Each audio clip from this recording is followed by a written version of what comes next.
Untapped Wind Energy Potential, a study that's organized by the International Finance Corporation and the Global Wind Energy Council.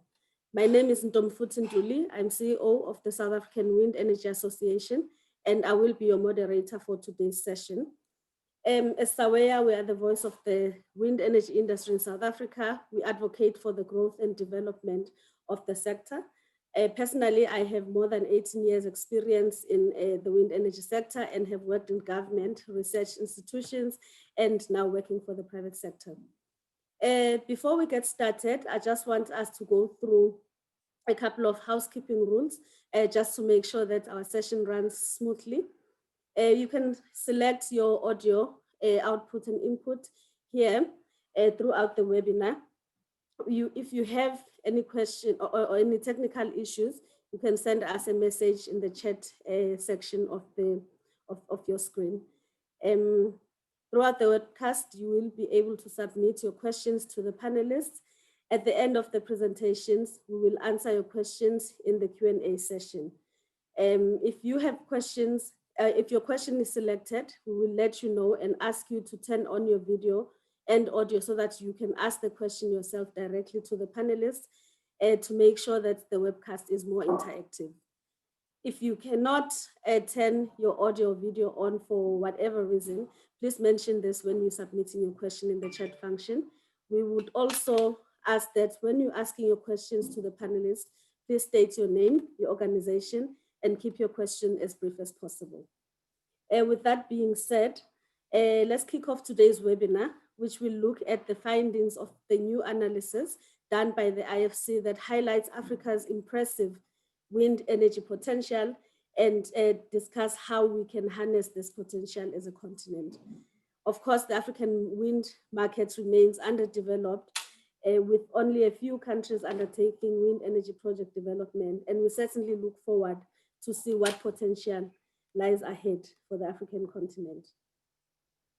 Today's webinar will begin with the opening remarks from Ms. Linda Rudo Munyengeterwa.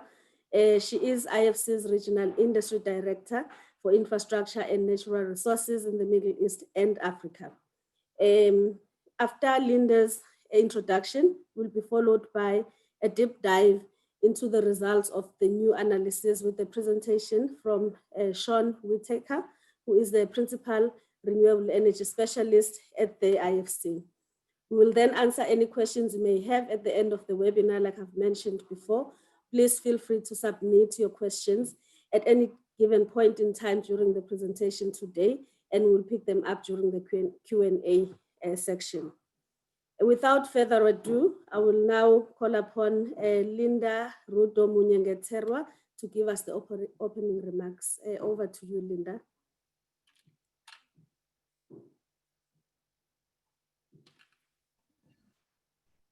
Thank you so much for joining IFC and our partners in this exciting webinar. I hope you will find it inspiring and energizing. It goes without saying that electricity is essential in all parts of the modern economy, from agribusiness and transport to communications and manufacturing. The COVID pandemic has again shone a bright light on the importance of reliable, affordable power, critical in healthcare and in connecting friends, families, and co-workers during this unprecedented time. Over the last 6 months, we have all focused on containing the spread of the virus and helping companies stay afloat. Now we must work together to rebuild. It's an opportunity to reimagine the future. How do we power up the continent optimally to ensure that those that are connected stay connected, and to connect those that have no access? While access to electricity in emerging markets is improving, Africa's progress is lagging sadly. According to the 2019 Tracking SDG 7 Energy Progress Report, Sub-Saharan Africa accounts for 68% of the global access deficit, with 573 million people. That is over 500 million people, and about half of the African population lacking electricity. This is astounding. By 2030, the World Bank estimates that 90% of the global population without access to electricity will be concentrated in the region. The demand is significant and will require strong partnerships between the government and the private sector, as well as investment in new types of energy and transmission systems. IFC is redoubling its efforts to attract investment in the region's power sector. And we're hopeful that many partners will see the opportunity to succeed in Africa whilst helping millions. There's a lot of work for all of us post the pandemic, and we need to ready ourselves right now. Our upstream engagement could not have been launched at a better time. And for those of you not familiar with our upstream strategy, it means working at the country level with multiple stakeholders to establish the conditions that lead to private investment. This includes, for example, helping government enact policies conducive to attracting private sector. IFC's goal through its upstream work is to attract billions of dollars of new private capital to address development challenges, generate jobs, and create opportunities in the developing world. Access to electricity is a key focus for us as an institution, and we are focusing on bridging this gap. Africa's power sector is central to this initiative, especially in low-income countries and fragile and conflict-affected states. How can we power up Africa? That's the million-dollar question. Renewable energy offers an exciting opportunity. For the first time, wind and solar made up the majority of the world's new power generation in 2019. In Africa, our scaling solar program has nurtured a market for private investments that has led to affordable energy production. We have seen this in Zambia and Senegal, and are also supporting governments in Cote d'Ivoire, Madagascar, and Togo, and we hope to continue on this track. Can we do the same with wind? Wind is one of the fastest growing, cheapest sources of new generation around the world, with over 651 gigawatts of installed capacity. Sadly, installed capacity in Africa represents less than 1% of this global capacity. A recent study by IFC and Everoze shows that continental Africa possesses onshore wind potential of almost 180,000 terawatt-hours per annum, enough to satisfy the entire continent's electricity demand 250 times over. That is staggering. Wind also has the benefit that in much of Africa's output is the strongest in the early mornings and evenings, which serves as a good complement to solar. We're exploring how we can help investors tap into this opportunity and help the continent capitalize on this cleaner source of power. Access to energy is at the very heart of development. By tackling upstream barriers, we can increase investment in Africa's power sector together and turn the lights on for more people across the continent. Recent global economic challenges can provide an opportunity to help governments embark on reforms and strengthen the power sector to mobilize the significant financing, both public and private, that is needed to allow millions of people in Africa and elsewhere to access reliable and affordable energy. As I said earlier on, I do hope that you will find this webinar energizing and exciting, and I look forward to us continuing on this initiative. Thank you.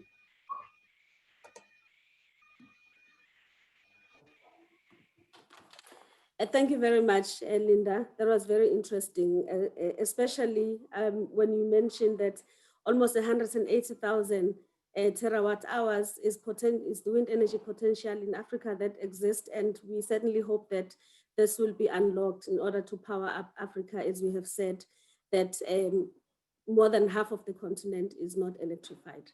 So we're gonna hear more about this from Sean Whitaker, who's a principal renewable energy specialist from the IFC, who's going to give us a lowdown on what they have found when assessing the wind energy potential in Africa. Over to you, Sean. Thank you very much, Ntombi, and thank you very much, Linda. It's a pleasure to be with everybody here today. So I said I'm Sean Whitaker with the International Finance Corporation. And like Ntombi, we've been in the industry for quite a long time. And I actually started my career out in Madagascar, spent about 5 years there, building windmills, and have been working in the wind industry ever since. So it's a real pleasure to present these results to you today. So as been said, Africa, the total global installed wind potential or installed wind capacity right now is around 651 gigawatts. There's less than 1% of that that is in continental Africa. So what I wanted to go over in the presentation today are some results of a study that we launched to look into the wind potential and really just trying to answer the question If there is less than, if there's such a small amount of wind capacity currently installed in continental Africa, is this linked to a lack of resource? Is that resource strong and is it well distributed? So that's what we'll be talking about today. So for those of you who know IFC, we're a part of the World Bank Group, and we're the part of the World Bank Group that finances private sector activity in emerging markets. Been around since 1956, and we've been investing in power projects for a very long time. 10 or 15 years ago, most of the investments that we were making were in like hydro and thermal. These days, most of the investments that we are making are in renewables. So principally hydro, solar PV, and of course wind. So we have an outstanding portfolio right now of about $8 million of investments that we've made across the energy sector and across the world. Right now, our outstanding portfolio in wind is about $1 billion. You can see where some of the investments have been in our energy sector, and certainly we've been very active in Africa. For a long time. There are certain years where 3/4 of all of the independent power producers financed in Africa have IFC financing behind them. So it's certainly a sector that we're very comfortable with. If you look specifically at our wind investments, so through time we have invested in about 38 projects in 19 countries, and actually that's just since last year. Since then, we've made a few investments, and our portfolio is now over 40 projects. We've spent just about 1.8 billion, 1.7, 1.8 billion of our own account on those wind projects, and in many cases, those wind projects have been the first wind projects in those particular countries. And the total capacity of all those projects all put together is about 4 gigawatts. If you look at the breakdown of where those investments have happened, we've certainly made a lot of investments in wind in Latin America and Caribbean, in Europe and Central Asia, and also East Asia and the Pacific. To date, there has been one project that we have financed in sub-Saharan Africa, and that's the Amacala wind project in the Eastern Cape in South Africa. This is of concern to us. This is to us something that we would like to change very much, because ultimately, as a development financial institution, we want to make investments where they are most impactful. And certainly the need for clean power, clean, affordable power in Africa is very pressing. And we see this as being a bit of a deficit and something that we need to address. So when we take stock of this, we kind of step back and said, well, is the reason that we have relatively few wind investments in Africa, is one of the main drivers the fact that there isn't a resource. As Linda mentioned, the Scaling Solar program, which is something that we've had in operation for about 5 years, and that's certainly done really well, because in Africa people know that there's a very good solar resource, and in general, people, when they look at the wind resource, they say, okay, there's certain parts of wind, but we're not sure about how evenly distributed that wind is. So what we did is we stepped back and we engaged with Everoze consultants and Vortex to answer this question. If there is a lack of wind projects in Africa, not only for us but for others as well, is it because there's a lack of resource? So we engaged them to basically answer 3 questions. Number one is do an assessment of of the technical potential for the entire continent using a basic series of constraints. Number 2 is help us to identify a short list of countries that where we can take a more detailed assessment. And then 3, work with us on a detailed analysis of those countries using much deeper constraints. So that's what we did. We launched this study about I guess it was about 4 or 5 months ago. And so I'm going to be presenting the results of the first part here. So when Everoze started their assessment of Africa's technical wind potential, they started on the basis of the high-resolution mesoscale data that's available through the Global Wind Atlas. So this is a product that was put out by ESMAP at the World Bank. It's an incredible resource. You can identify the wind speed at any point on the planet within a 250 meter by 250 meter square. And not only can you tell the average wind speed at that spot, you can also, it will tell you the wind patterns of the wind at that spot on a daily, monthly, and annual basis. It'll show you the windrows. It will show you the wind speed at different, at different heights. So it's a remarkable resource. So that's really where they started from. And I should say that there have been assessments in the past that have been done on Africa's wind potential, and but those have been done on the basis of what were at the time the most advanced mesoscale models, which had a resolution of 3 kilometers by 3 kilometers.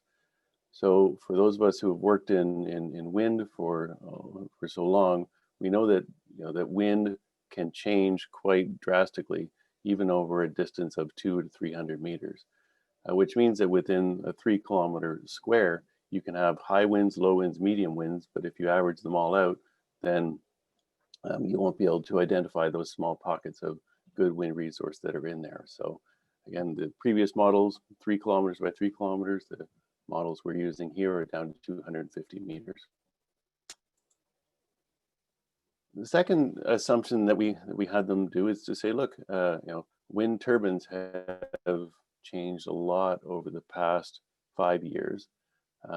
Previous assessments that had been done assume the use of a 1.5 megawatt turbine on an 80-meter tower with a 80 or 90-meter rotor. Well, we know now that we have available on the market many what we call low wind turbines. So these are turbines that are on high towers, and they've got these massive rotors, anywhere from 120 to 158 meters in diameter, and the rated power is anywhere from 4.5 to 5.5 megawatts per unit. And what these turbines are able to do is to get a much better productivity or capacity factor out of sites with a relatively what would have been considered a low wind speed even 4 or 5 years ago. So again, they used a high resolution model, and they assumed the use of large low wind turbines. So once they had mapped out the resource on the continent, then we started knocking out parts of the continent where you just where there are constraints to building. So with respect to technical constraints, we knocked out any area where you did not have a wind speed of at least 6 meters per second at 150 meters. And it should be said, in many developed markets, if you have a site that has 5.5 or 6 meters per second, then you're pretty happy. So 6 meters is a fairly low threshold at which to accept or to say that you've got a good wind resource. But we wanted to be conservative in our estimate. Any places with an elevation over 2,000 meters, any place where slopes are greater than 20%, any place where you've got urban areas and airports, we excluded all those from the map.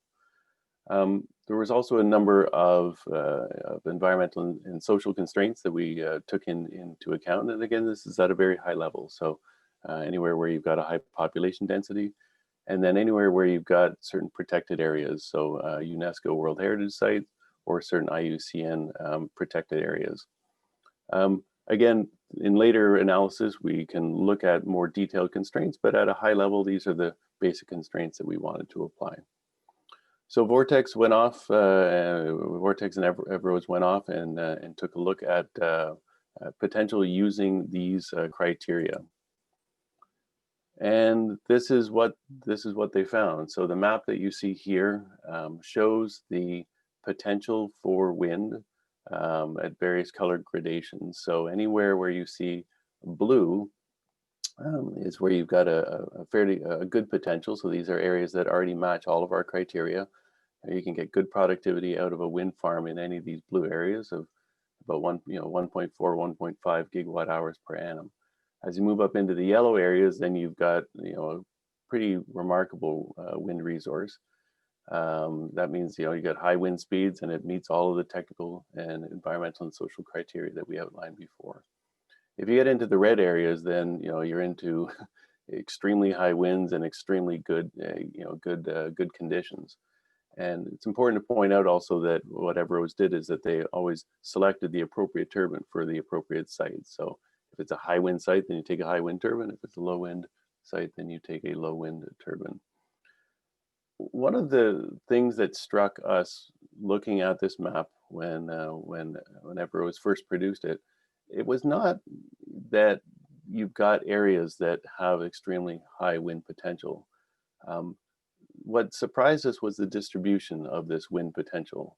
It is known that in North Africa and in parts of the Sahel, and certainly in South Africa, that you've got windy spots. But what was remarkable here is that using, again, this high resolution data, we started to see these pockets of potential in countries that have been rarely talked about as having good wind potential. So in other words, as you change the resolution, you start to see these pockets emerge that you might not have considered before. So there's a few countries in particular that that came out. This is a kind of a zoom in this case to Namibia and Botswana. And what you'll notice on this map is that there's very few places in these two countries that are not appropriate for wind. You've got certainly blue and yellow areas indicating good to very good potential across much of the two countries. In the case of Namibia in the south, you've got an extremely strong wind resource. So already these countries are particularly good for exploring wind potential, and neither of them have much installed wind capacity. So there's certainly room to work there. Again, on the list of kind of unusual suspects in terms of where you would find pockets of wind, here's Ivory Coast, Ghana, and Togo. And again, the blue areas here indicate that where you've got a pretty good wind resource. And what's interesting about this is that a number of those blue areas are actually pretty close to demand centers. So again, it's not with solar you get a spread of resource, and wind you have particular pockets of wind resource. But here we see that there is actually some fairly sizable pockets, and the potential from these to generate from these pockets is pretty substantial. So moving over to Mozambique and Madagascar, obviously there's some pretty surprising results here as well. I mean, Mozambique has a extremely good wind potential in the south and to the west. Madagascar, which is where I started out in wind, is known as has some good windy spots. The purple parts that you see there are key biodiversity areas, and we'll talk about that in a bit, but obviously that's a major consideration for wind placement. But even outside of those, you've got some areas of extremely high wind. And even looking at a place like Cameroon, and when people talk about Cameroon's energy mix, they often talk about hydro, and it certainly is blessed with a great resource, but as it turns out, it's actually got quite a good wind resource as well, particularly in the north around some of the population centers. But also you've got pockets that are sort of sprinkled throughout the throughout the country. So if you take all this together, then you start realizing, and this is the sort of summary table, what this shows for each of the countries on the continent, the potential net energy generation, the potential installed capacity, the average capacity factor that you would get for that country, and then the exclusion percentage. So that basically says for all of the technical and environmental constraints that we're taking account of, how much of the country is knocked out because of it. And so again, there's some, when you look at this and add up all the numbers, I mean, the number is just stunning. We're finding that there's a total technical potential of 180,000 terawatt hours per year for wind across the continent. According to the IEA, current electricity demand in continental Africa is around 700 terawatt hours per year. what that means is that with wind, you can, on the continent, you could satisfy the entire continent's energy demand 250 times over. And you'll see there's many countries in here that on their own have enough of a resource to be able to power the entire continent just using wind.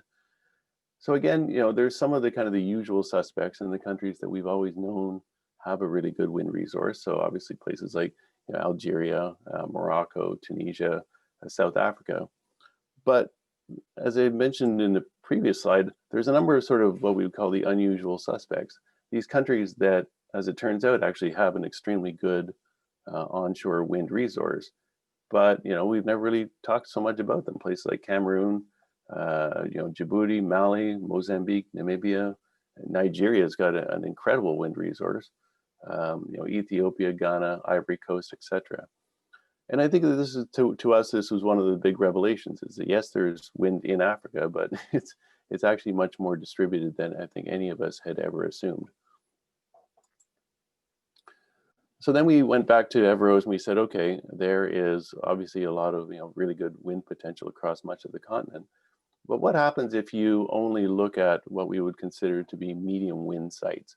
So rather than the 6 meters per second, which is a lower wind site, let's only look at 7.5 meters per second and greater, so that corresponds to an IEC Class 2 wind regime. And again, if you're in a developed market and you find a site that has 7.5 meter per second average wind speeds, and you're going to be extremely excited. The number of these sites is getting more and more limited as wind is developed. So taking a look again across the continent and only looking at sites that have a wind speed of 7.5 meters per second or greater, Everoze found that there is a total potential of 118,000 gigawatt hours per year.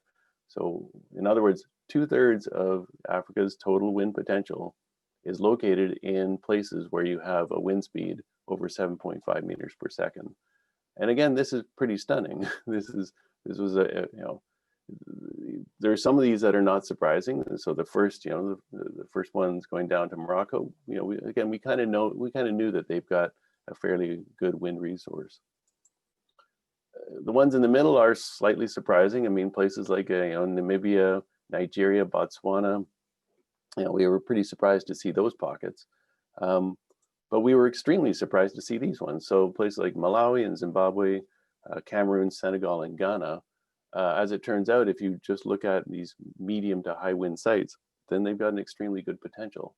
And again, this is something that you can only figure out if you're using these high resolution mesoscale models. So then we kind of took it to the next level and we said, okay, look, let's knock out even the medium wind sites. Let's just look at high wind sites. So what are called IEC Class 1 sites, where you've got a wind speed of at least 8.5 meters per second. What happens then? And Everoze came back and they said, well, your total potential in this case is about 65,000 terawatt hours per year. So in other words, 1/3 of Africa's total technical wind potential is in sites where you've got an extremely strong wind speed of 8.5 meters per second and greater. And again, some of the countries that you would expect to have very high winds are in there, but there's a number of countries here that are, again, really surprising. So Ethiopia, again, Namibia, Djibouti, Malawi, they again have these pockets of extremely good wind if you look for them and you know where to find them. So, and the image that's taken from here is from Ethiopia, one of their wind farms, and certainly Ethiopia has an incredible potential ahead of it, and many people are excited about the prospects there, as they are in many countries across the continent. So stepping back from all this, once we did this resource assessment, it turns out that Africa actually has a great wind resource. So again, looking at all the locations that meet our criteria. So again, 6 meters per second at least, low slopes, low elevation, and then constraints around population and environmental and social. You take all that, and you've got, you can meet Africa's total electricity demand by wind 250 times over. And again, 2/3 of that is in locations with wind over 7.5 meters per second, and 1/3 of it is in extremely high winds, so 8.5 meters per second and greater.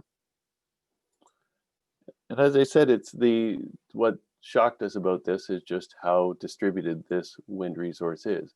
There are 27 countries in continental Africa that could, on their own, meet the continent's entire electricity demand just through wind. So in other words, there's 27 countries that have a technical potential over 700 terawatt hours per year.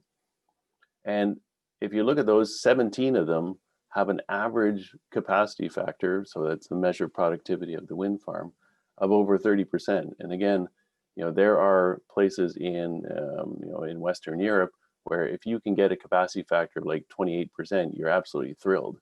So what we're saying is that in many of these countries, the average capacity factor is well over 30%. And we see that many of the projects that that currently have either no projects or relatively limited project development have incredible capacity. So Algeria, maybe top of the list, almost 25,000 terawatt hours, 1/3 of which is in high wind areas. Tanzania, certainly well known to have good pockets of wind. As it turns out, they could power the entire continent 2 times over, and 12% of that is in really high wind spots. Places like Malawi, again, when people are talking about the hotspots for wind, they don't often mention Malawi, but as it turns out, it's got an incredible potential, and about 7% of that is in extremely high wind areas, so 8.5 meters per second and over. Namibia, certainly that's a high on the list for potential as well, and it's got some really good pockets. But the list kind of goes on. It's Nigeria, Cameroon, Mozambique, Ivory Coast, Togo. Many countries have a really remarkable wind resource. So when you step back from this, you say, okay, answering the first question that we came into this with is, is the resource there to support widespread wind development in Africa? Can we get beyond the small installed capacity that we've seen to date?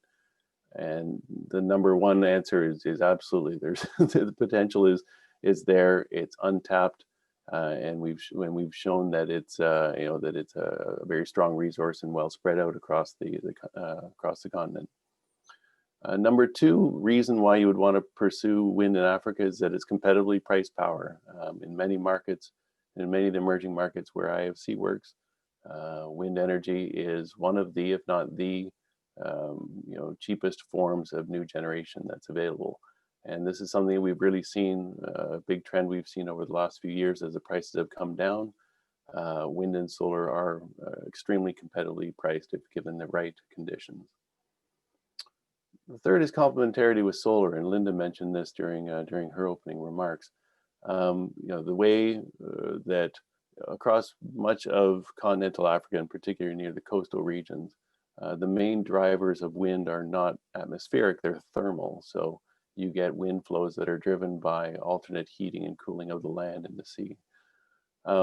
So what happens is that in many of the wind output profiles you'll see is that wind tends to generate best in the very early mornings, and then the sun comes up and then the wind kind of dies down, and then it picks back up in the evening, and then into the late evening and even early morning, then you'll get very strong winds.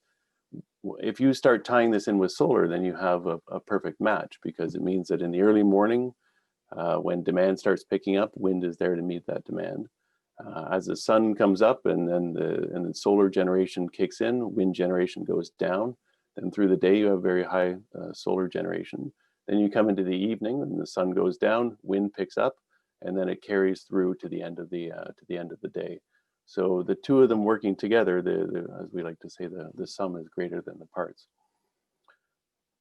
Number four is why wind for Africa? Minimal disruption of land use. So on a given wind farm, the wind turbines themselves and the foundations and the access roads will occupy anywhere from 3 to 5% of the total project area.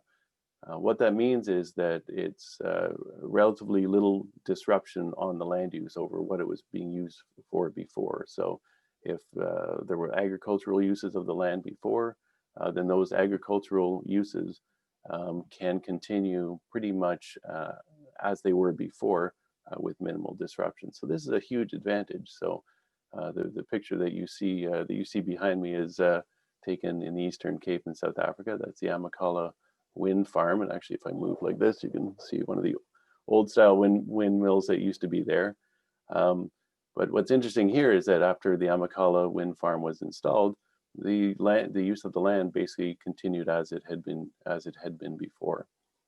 But one of the big changes that happened is the impacts on the local community. And so sort of the fifth reason why Wind for Africa, a tremendous opportunity for community benefit sharing. So the document that you see on the right here is a publication that we put out last year, and it talks about how some of the experiences that we've had in IFC and in projects that we've invested in and others in terms of local benefit sharing for large-scale wind and solar projects. And so that draws on case studies from many interesting projects, including Amacala.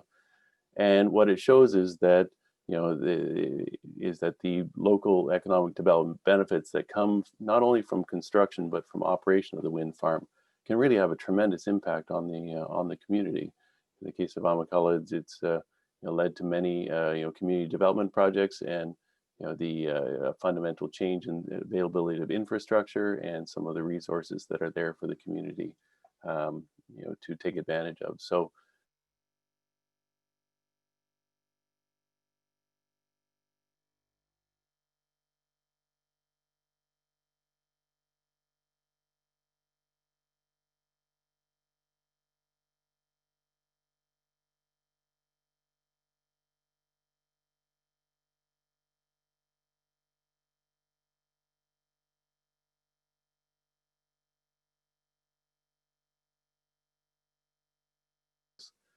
we've learned through development of wind and solar, or sorry, particularly of wind, that you have to pay particular attention to potential impacts on avian species, so on birds and bats.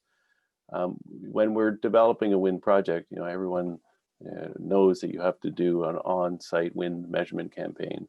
Well, it's equally important that you do an on-site pre-construction avian monitoring campaign, and that you, after the project is built, that you do post-construction monitoring, and that there are resources available to deal with any mitigations that may be required for any unintended or unforeseen impacts on certain species. So we know what those good practices are now, and we have to make sure that in development of an exploitation of Africa's wind potential, that we follow the environmental and social good practice. We need really strong policies and clear targets. Every country that has successfully developed wind at scale has, they all share one thing. They've got clear long-term targets for how to develop wind. And with those targets in place, then the industry can respond and be able to tap that potential.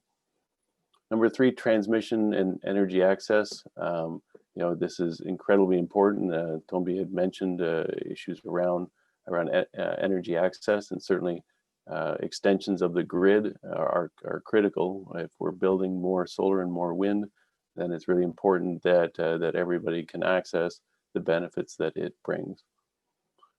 Fourth piece of the puzzle is a smart integration of variable power. We know a lot about how to integrate wind within grids and other variable sources of power, just using various tools that are at our disposal to help with that integration. And we know that we can integrate a great deal of variable power onto the grid, provided that we have sufficient flexibility through either technologies or through market mechanisms. And the last piece of the puzzle is really this issue of having transparent tenders with a focus on bankability. Linda had mentioned the Scaling Solar program, and essentially what Scaling Solar is a package of documents and an approach to securing or to tendering utility scale solar. So this is, we have these engagements with the governments where we will say, okay, here's a set of bankable documents in terms of power purchase agreements, government support agreement, RFP, and then we work with the government and say we will run a tender on the basis of these documents. We will provide stapled financing. So if somebody accepts these bids into this process, then they will have access to our financing at set terms. And then they come back and they come back with their best proposals. So it's been run in a number of countries so far, and the results have really been remarkable. We've really discovered that if you focus on bankability and you don't reinvent the wheel with respect to power purchase agreements and government support agreements, and you run a transparent tender with a clear outcome, then developers really come forward with their best foot, and they're able to provide really competitive bids into these tenders.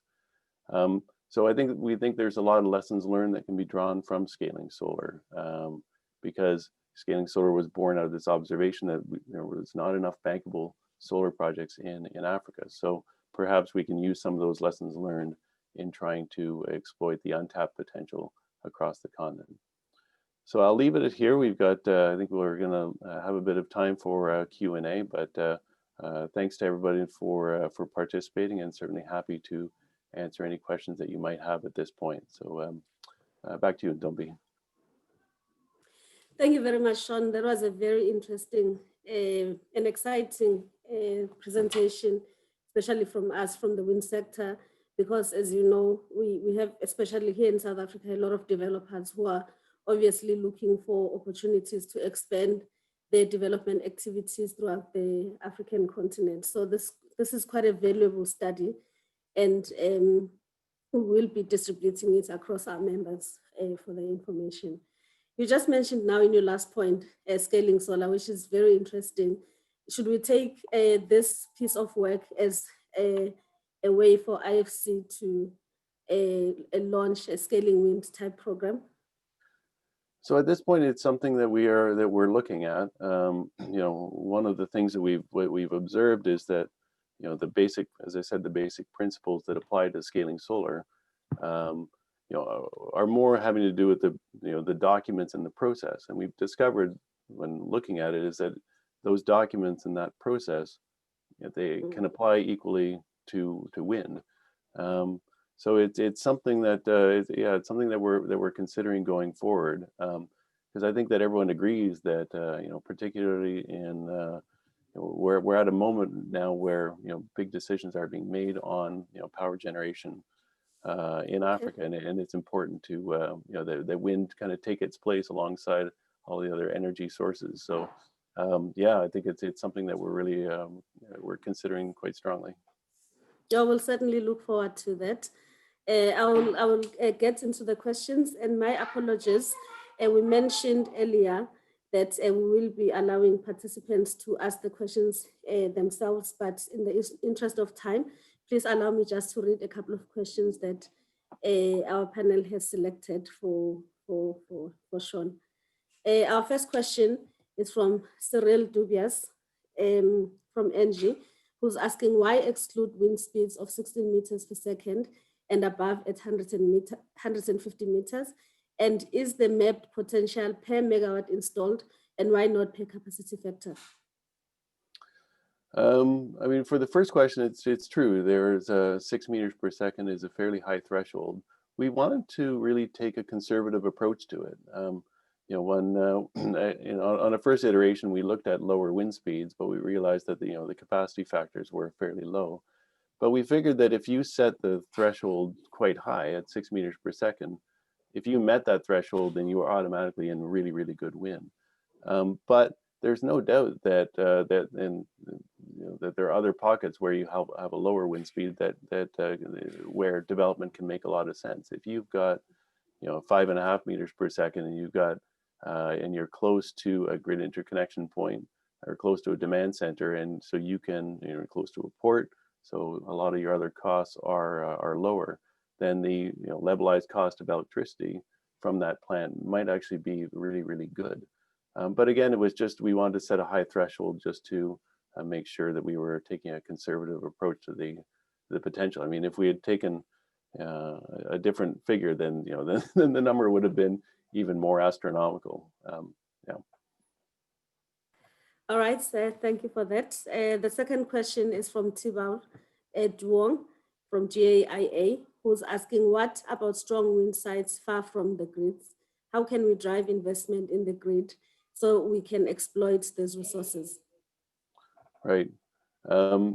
It's often said in the wind industry is that if you love wind, you have to at least like transmission, and and as I said, that's to us is one of the key pieces of the puzzle.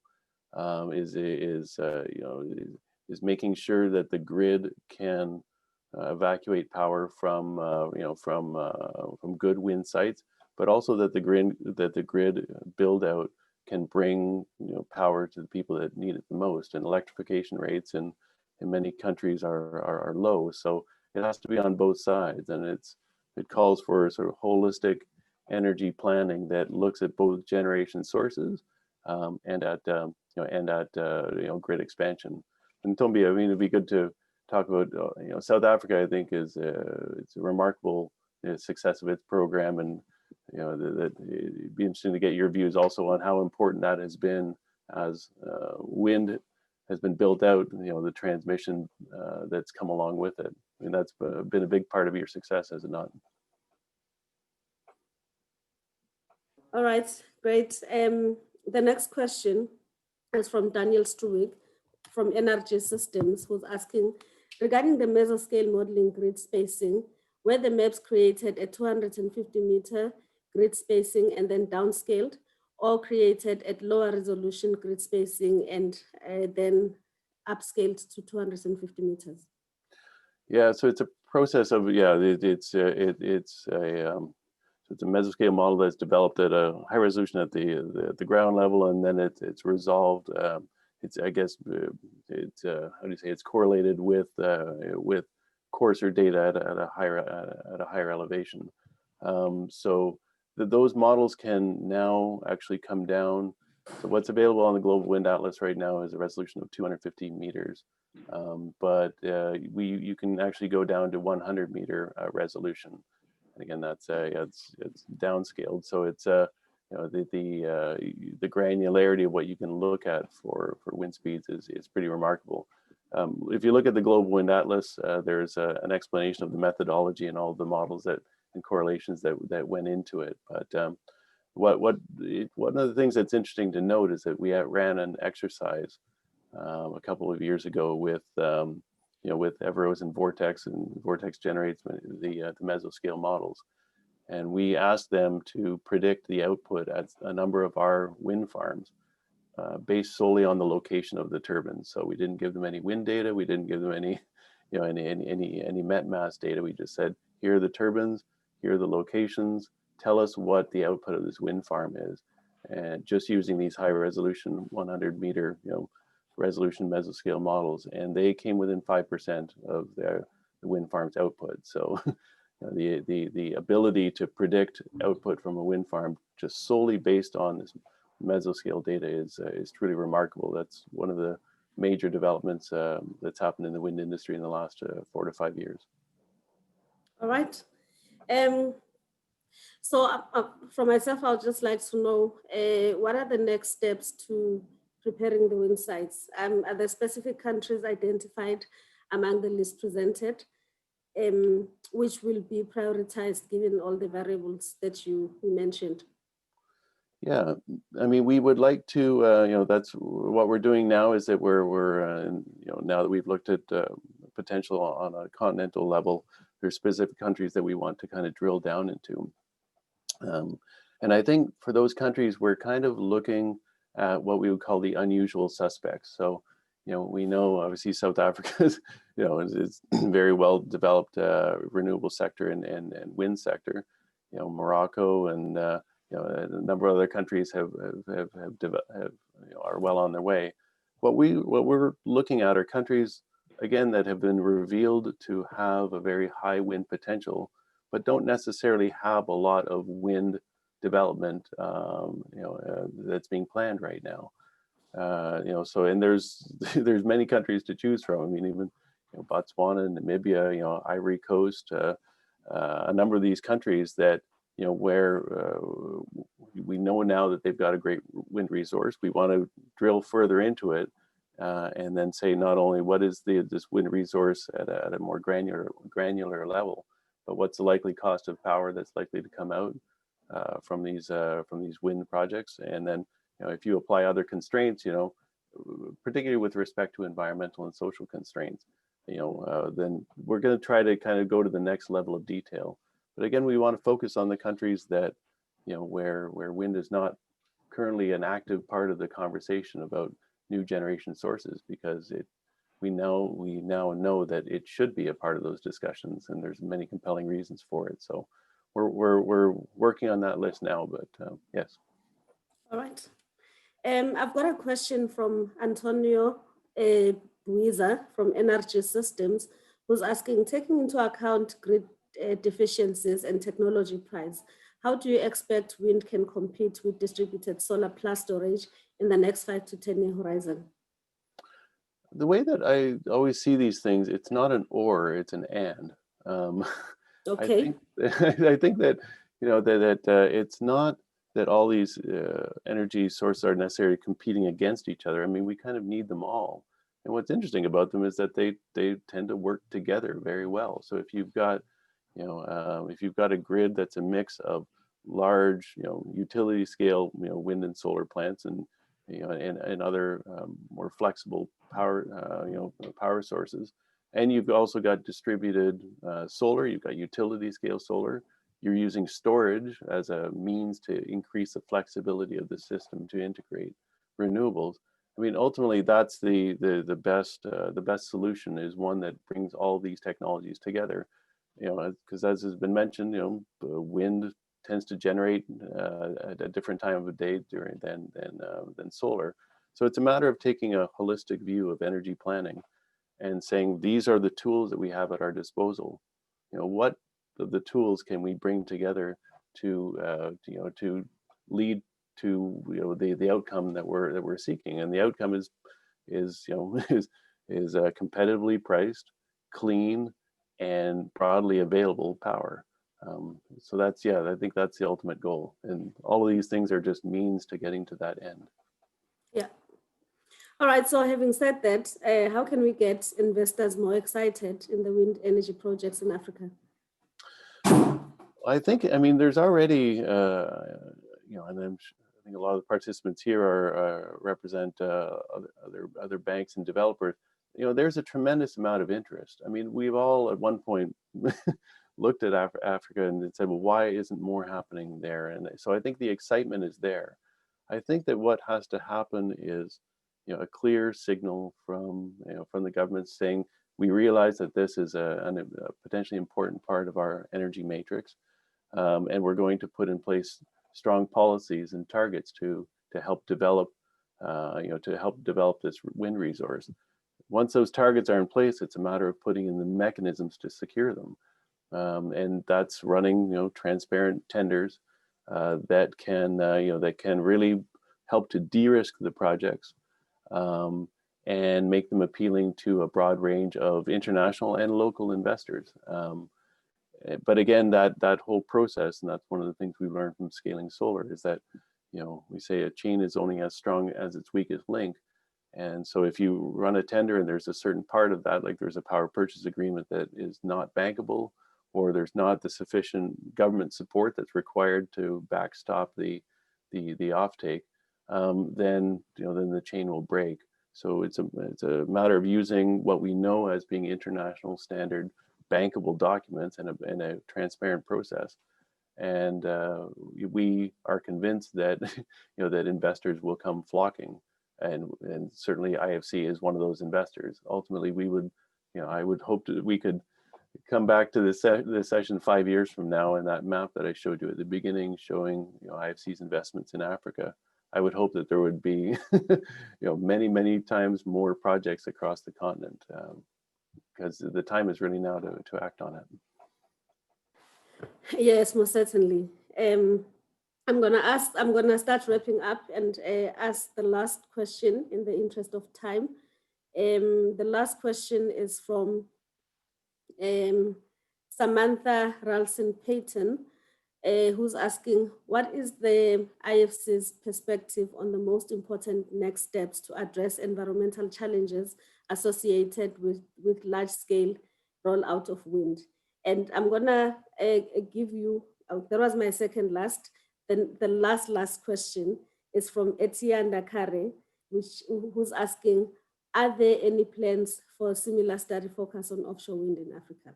So if you can address those two questions and we close the Q&A. Sure. Yeah, so at IFC, we've been doing a lot of work with our, from an environmental and social standpoint, trying to establish, good practices in siting of wind farms with respect to, mitigation of impacts on, particularly on avian species.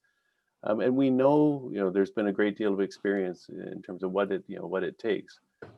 So there are, certain practices and certain norms with respect to, pre-construction monitoring in terms of, pre-construction risk assessment. It's not a matter of reinventing the wheel, but it's a matter of using those good practices in a systematic way at not only a national level, but also at a project level. We like to say all development is local, and all of that work has to be done on site by experienced ornithologists, by people that know that understand as well avian impacts as as engineers understand energy yield assessment. So it's a matter of using those good practices and applying them in the field, and we have many resources that are available through IFC. In this respect, with respect to wind in particular, but also the performance standards, which are the essentially established IFC's thresholds or requirements with respect to our investments and their impacts on the community and biodiversity, etc. So certainly would invite you to take a look at that. With respect to offshore wind, yeah, there's been another program that we've been working on, looking at the resource potential for offshore wind, and that is available on the ESMAP website. It's called Going Global, and there we actually looked at Morocco and South Africa in particular, and then we actually developed resource maps for many other coastal African countries. The offshore wind resource is pretty incredible, particularly South Africa and Morocco, and many of the coastal countries have an incredible wind resource. So, but we have not gone down to this level yet, like we did on this current study for onshore. But that's certainly something that we're going to try to do in the future. Oh, thank you so much, Sean. It was a very interesting study, and thanks for taking the time to share the outcomes of the findings of your work. So unfortunately, we have to end the Q&A session here because of time. But if you have any further questions on what was discussed here today, please contact info@gwork.net and also contact Sean. His details are displayed now on the screen.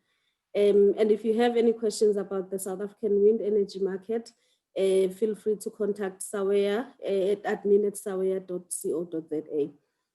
Thank you very much for joining today's webcast, and thank you to all our panelists, and have a great rest of your day. Thank you, Tombi. Thank you so much.